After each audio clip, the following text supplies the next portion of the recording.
A year and a half ago, I got pneumonia. And let me tell you, it slid out from under me fast. One day I had a persistent cough, and the next day I woke up feeling like I was trying to breathe through a collapsed straw. It was terrifying. And I went to the hospital where I had chest x-rays and scans, and I was pumped full of antibiotics. And it was bad. It was really bad. I never even told my family how bad it was because I didn't want to scare them. But if I hadn't gone to the hospital when I did, I might not have made it, right? And when I left, and they told me what was wrong, they gave me several prescriptions to take over the next few days. And one of them, they said, this is important. You got to start taking this immediately. And so when I went to pick it up at the pharmacy, the pharmacist looked kind of at me and said, this isn't covered. It was denied because it's not medically necessary.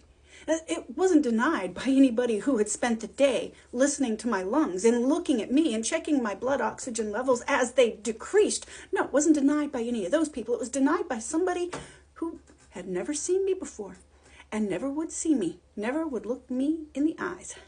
And I had a choice to make, this expensive drug. And I couldn't afford it, but I had the money. I just would have to maybe pay some bills late, so I pulled out my wallet and I paid for it. And when I did, I knew in my heart of hearts perfectly well that there were people who simply wouldn't have had the money. They would have left without it. They would have left without it even if it risked their lives. And this is the reason for this is because in this country, insurance companies call themselves healthcare, but they're the opposite. They don't make money when they provide any healthcare. In an ideal world, all of us would send them premiums and they would provide zero health care. So it is financially lucrative for them to not provide health care. Yeah, I mean, by the time I fought this denial out, well, it would have been too late. I had to start taking it now, right? And here's the thing.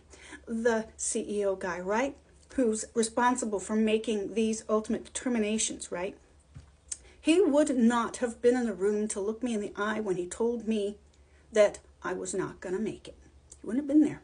And when somebody told my children that they didn't have a mother anymore, he wasn't going to be there. He wasn't going to do what the person who attacked him did and look anybody in the eye. No, he was going to be someplace far away having a lovely, lovely life. And on the day of my funeral, he would have taken the money that he denied my coverage for. That amount of money would have bought him a fine dinner, shrimp scampi, the works in a nice restaurant where he didn't even ever have to know I existed.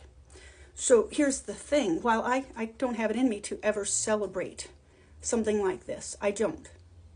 Also, in my heart of hearts, fuck this guy. He deals in death.